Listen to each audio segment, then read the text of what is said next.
What I can do in this life? I can box. I'm just undisputed. And now, undisputed, world heavyweight champion of the world.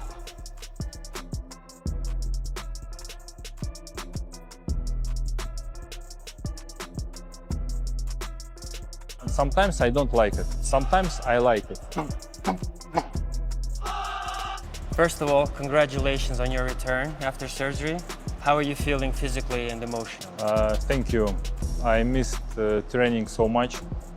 I'm feeling much more better than I felt myself month before, 2 months before. And this training camp made me more confident about my health. I feel good. I can work 10 rounds and be okay. We're in Kyrgyzstan on the mountain, close to the lake. It calls Isikul. Why we choose it? Because every year we're choosing some place where we can go on 1,500 and more above the sea level. And when you are training in such places, you are gaining your endurance. It helps a lot. Еще на камеру сейчас искупался, вообще бы было бы шикарно, парень. Мухаммад, а? Давай? Погнали на пир. Давай.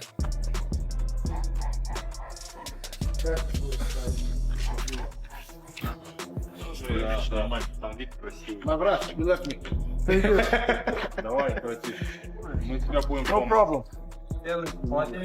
Easy, easy. Lakpa. Легко. Легко. Муха.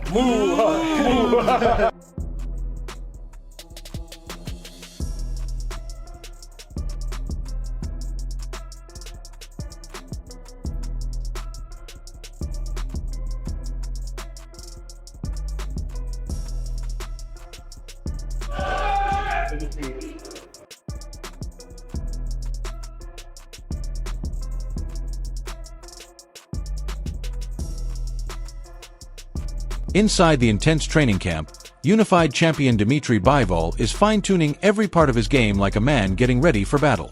In his new gym near Isak Cool Lake, Bivol is pushing himself more than ever after recovering from surgery. Слушай, ты так искупался, такое ощущение, что даже вода как будто теплая. Другой раз как-нибудь. Ты на звездных не похож. Ты снять шапку тогда. Надо пробежать.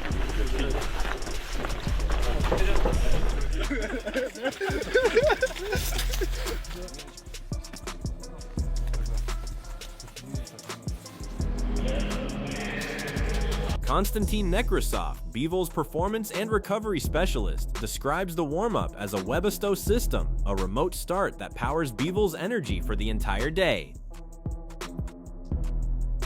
Разминка, так же как и заминка, основа. Нужно мышцу погреть, нужно ее протянуть, ее нужно промять, чтобы привлечь кровоток внутрь сустава. И тогда сустав, как двигатель автомобиля, начинает работать на подогреве. Поэтому разминка — это как вибаста в двигателе, как автозапуск. Без нее рвать вперед нет смысла.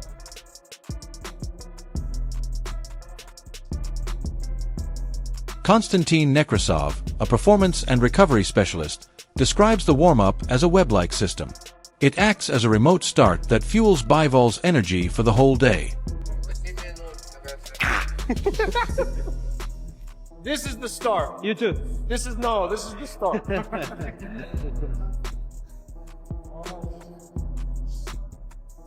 Now I fly.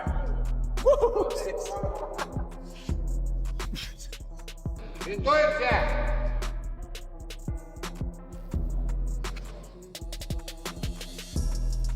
Приготовились! Время, поехали! Назад, а теперь!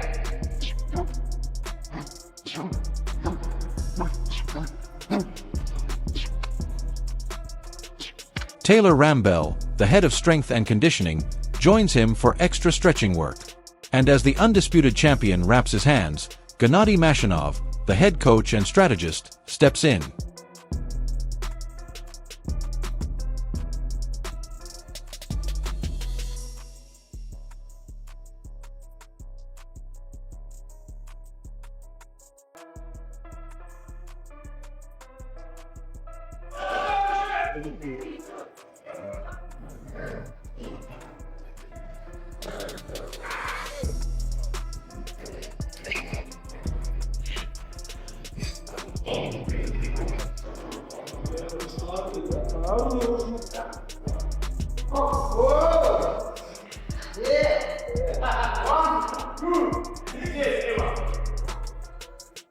This is not the end.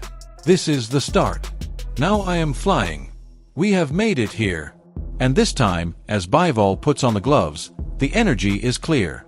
He begins punching with more force to show his toughness and sharpness before his next fight against Michael Eifert. It's not the same thing in the fight. I like to say that it is the same thing. If you could touch somebody in the sparring, you could touch them in the fight. You know what I mean? And Bivol is a great fighter, but like I said, every time I get in there with a great fighter, it puts me to a different mindset because I know, these fighters are very dangerous. So when I was sparring with Bivol, I sparred him a lot, and you can go ask him, whoever his people are. I'm not no liar. I heard him the last time we sparred. I do not know what you mean, but he is also dealing with outside pressure. David Benavidez is challenging Bivol and others who saw the sparring to confirm how he got hurt. He insists that he is not making it up. Probably the greatest light heavyweight fight of all time. Incredible. Bivol trains in our gym, by the way. Does he really? Churchill Boxing. The hardest punch I've ever seen anyone throw in my life was in our gym. David Benavidez was sparring Bivol. And David Benavidez is a great fighter, but Bivol caught him and dropped him with the jab in sparring. Adding more to Benavidez's claims, a recent revelation from the Joe Rogan podcast comes from Peter Berg. He told Rogan that Bivol dropped Benavidez with a jab during their sparring session. You just mentioned Bivol. There's talk about maybe you and Bivol fighting at some point. What do you make of that? Man, if it happens, it happens. I'm happy to take that fight for sure. He's a great, respectable fighter, and I feel like both our styles, we'd have a fight to remember, and they're the type of fights that I'd like to be. Along with Benavidez, Bivol is also being called out by Gilberto Ramirez, who insists he is open to fighting Dmitry Bivol at cruiserweight. For Ramirez, this fight would be a major step to build his legacy. He believes Bivol cannot turn it down if the chance is officially put on the table. He makes it clear that this is the kind of challenge that shapes careers, and he is ready to test himself against the unified champion at any time. He's not the name as an Usyk, not as big money. So who's he beat? We gonna do that Who's he really beat? day.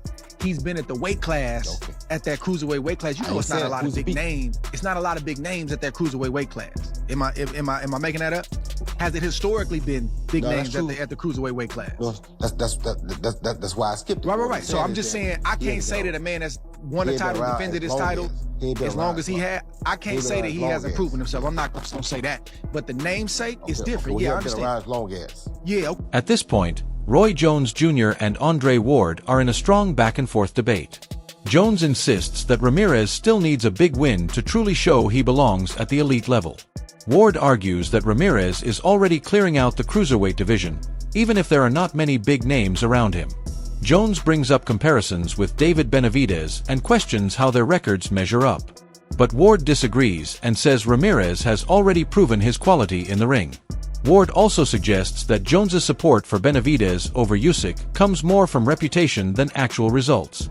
I'm with that. I like that decision. I believe that's going to be the decision that's on the table. So it's going to be very, very interesting to see what happens next. But that's a play right there. That is the play right there. Prove yourself, and when I say prove yourself, the world don't know you like that yet. That's what I respect it. Yourself. I'm not saying he's not good enough. I'm not saying he's not good enough to do it. The world don't know him like that yet. So he hasn't proven himself where the world knows him. The world knows Benavidez. The world knows who Usyk is. A lot of people in boxing, because the cruiserweight division has always been kind of lackluster as far as names go, they don't know who the cruiserweight champions are. Yeah, I only know Patai and I knew Ramirez, but I don't know the other cruiserweight champs. And I am in boxing. So if you don't have a name like that, then you're not really proving.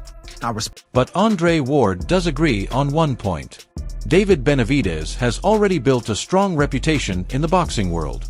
That is exactly what Roy Jones Jr. keeps highlighting. Jones believes proving greatness is not just about facing top opponents. It is also about gaining worldwide recognition like Benavidez has done. Ward adds that for Ramirez, The focus should be on boosting his visibility by taking on more challenges and raising his profile. He also acknowledges that a Benavidez versus Usyk matchup would be a huge statement fight, and he would support it if it happened. 1-0. Talking about Benavidez, Andre Ward believes the claims that Canelo is ducking him are not fair. In his view, Canelo made the smart choice by not taking that fight, simply because the style matchup is bad for him. Ward understands that after Benavidez beat Ramirez, calling out Canelo was his way of showing frustration over not getting the fight. But when it comes to ducking accusations, Ward suggests that this does not match the career actions or reputation of a fighter like Canelo. Stablemate, Jaime Munguia, and I guess Benavidez just had to do it. He had to mention Canelo. He feels a way that Canelo hasn't fought him throughout the years. He's been calling for Canelo for many, many years. It's hard to say that a man who's put in as many professional rounds as Canelo Alvarez is scared of another man. But I do think that Canelo Alvarez has made a very conscious decision throughout the years to avoid Benavidez from a stylistic standpoint. Now, if you call that a duck, you call that being scared, you know, that's your business. But strategically, he made that business decision to say, I don't need to be in a ring with this dude. And Benavidez feels a certain type of way about that. So I think he just had to get that off his chest after putting on a performance that he just... Roy Jones Jr. agrees with Ward on this point. He believes that no matter what happens next for Bivol and Benavidez, a fight between Canelo and Benavidez would be a big mismatch and should not happen. In his view, the styles are too different and could lead to an uneven fight. Both analysts suggest that while the boxing scene has plenty of exciting options, this specific matchup does not make sense from a competitive standpoint right now. But that's not a fight that's going to happen. No, it's not. It shouldn't happen. Especially with Benavidez going up in weight. But the question is what is going to happen? As focus shifts to a possible matchup between Bivol and Benavidez, Tim Bradley offers a blunt reality check for Benavidez's supporters. He argues that Dmitry Bivol's style creates a tough challenge for David Benavidez. Bradley points to Bivol's sharp footwork and high ring intelligence, saying both would cause major problems throughout the fight. Although he expects it to be competitive, he ultimately believes Bivol's technical control is built to neutralize aggressive fighters like Benavidez. That gives him a clear advantage if they ever meet. If he fights Bivol, Bivol has the perfect style to beat him. Oh, I'm sorry to tell y'all, man. For real. Y'all come here for the real. Hey, I like me some David Benavidez. I do. I can't wait till we fight again. But Bivol is a recipe for disaster. Now, would it be a fight? Hell yeah. It'll be a fight. David Benavidez, he don't go nowhere easy. Hell no. But when you got good feet that matches with this, right? And you understand the sweet science. Amid all the talk, Artur Beterbiev is still waiting for his long-awaited trilogy fight as Dmitry Bivol focuses on Michael Eifert. This has sparked debate over whether Bivol is avoiding the rubber match or just using Eifert as a warm-up before a possible Benavidez clash. Shakur Stevenson says Beterbiev fully deserves the trilogy, but he also admits a fight between Bivol and Benavidez would be very entertaining. He slightly leans toward Bivol, while Tim Bradley warns that Benavidez's pressure could still make it a tough night for him. Want to see a trilogy, or would you rather just see the Benavidez? I'd rather see the Benavidez. I mean, Beterbiev deserved a trilogy technically because of the first fight. I thought Bivol won the first fight too. Yeah, I did too. But me, I think that Benavidez and Bivol is another fight that's one of the biggest and best fights in the sport of boxing. I don't know if it's the biggest, but one of the best as far as like competitive wise. Who you got in there? That's a hard fight. I ain't gonna lie. I'm leaning towards Bivol, but I know like it will be tough with Benavidez. Teofimo Lopez shares a similar view. He gives a straightforward breakdown of the matchup and says Dmitry Bivol would be a very tough puzzle for David Benavidez to solve. Lopez points to Bivol's discipline, timing, and control of the ring, calling them some of the hardest traits to deal with in boxing today. While he respects Benavidez's pressure and power, he believes those tools could be slowly neutralized as the fight goes on. That would ultimately tip the balance in Bivol's favor if they ever meet in the ring. Benavidez's performance, man. Yeah, it was great, man. He did his thing. It was tailor-made. It was perfect, and he did his part, man. I think I would like the only person that would probably challenge him would be Bivol. Who's Bivol? I saw I mean, spar. It was very competitive years ago with big yeah. guys and headgear. Yeah. Yeah, but that's. David's in a new place right now. I get it. I get it. Is he in a tough place because he's at cruiserweight and then if he drops back down to 175 or the fight with Usyk is a heavyweight, then he's in a hard place. Well, how should he maneuver that? Like, how if he's cruiserweight, then they have a new weight class, a bridgerweight. Or is that only on WBC side? Yeah. Only WBC? Yeah, that's an option. You know what I mean? And he's basically WBC's world champion, so they could probably round him there too. On the other side, David Benavidez remains very confident. He says he can beat not only Dmitry Bivol but also Artur Beterbiev. He insists that Bivol is his main target, but if a fight with Beterbiev comes his way, he is more than ready to step in without hesitation. Benavidez firmly believes he has the skills to beat both champions and sees no reason why he cannot take them on in back-to-back challenges inside the ring. More of the fight. I know Dmitry Bivol more than Beterbiev, but I think Dmitry Bivol just put the game plan out how to beat Beterbiev. But both of them, I have to be at the top of my game. Training camp has to be the hardest training camp I've ever been through to win those fights. Both of them. A more like a barn burner fight would be me and Beterbiev. Fights like that, people that got a lot of power, you gotta use movement. So I think that would show a different aspect in my game. The future of David Benavidez continues to be widely debated, with Sean Porter stepping in to stress that he must choose his weight class wisely moving forward. Porter also highlights Gilberto Ramirez as an ideal first opponent for him. He further suggests that Dmitry Bivol would actually have a tougher time against Benavidez than he did against Artur Beterbiev. At the same time, the ongoing triangle between Beterbiev and Bivol continues to dominate discussions, keeping the entire division in a state of uncertainty. I personally want to see the fight against Opataya. I personally want to see the fight against Bivol. Bivol, you're still around. And since you're still around, not that we're feeding you to the wolves, but this guy I think is young, vibrant, and probably would be, in a lot of ways, a tougher fight than Benavidez. Or I'm sorry, than. Of course, remember I've been saying that. People, I'm good on the trilogy, man. Let Benavidez get his shot. Focusing on a possible Benavidez versus Bivol matchup, Sean Porter emphasizes that this fight is even more exciting and attractive than Bivol's expected trilogy with Artur Beterbiev. Porter describes Beterbiev as a more straightforward fighter who is easier to read and target. In contrast, he believes Benavidez and Bivol bring a much more dynamic challenge, with both men able to hurt each other through skill, timing, and pressure.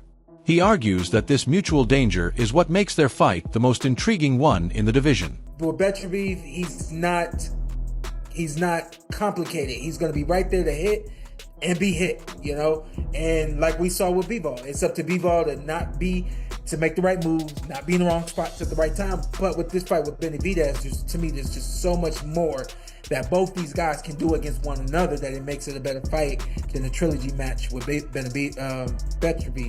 Throughout all of this, David Benavidez stands out as the fighter working hard to build his legacy. He compares his path to that of Evander Holyfield. Showbiz the Adult points out how Benavidez's style of calling out opponents and chasing big fights matches that same aggressive approach. He also says he would prefer a Bivol versus Benavidez clash over a Canelo fight. He adds that Benavidez is eager to break down a fighter who once beat Canelo and prove himself at the very top. Versus Bivol is almost as exciting for me as Canelo versus David Benavidez. I'm not gonna lie. The reason why I like it is I always liked what Evander Holyfield did when it came to Mike Tyson. Mike Tyson fight Alex Stewart, I'ma fight Alex Stewart. Mike Tyson fight Buster Douglas, I'ma fight Buster Douglas. You can't beat Bivol, I'll whoop his ass. Not only am I showing that I beat Canelo, but I'm also showing that my legacy is important. I'm greater than Canelo. And that is where the whole boxing world stands right now, divided between legacy, style, and questions that remain unanswered. Benavidez is pushing for the biggest names. Bivol is focused on control and dominance. And every expert seems split on what the future really holds for this division. But one thing is clear. Every possible matchup carries big consequences and could reshape the sport in a major way. If you enjoyed this breakdown, make sure to like the video, subscribe to the channel, and drop your thoughts in the comments on who you believe comes out on top.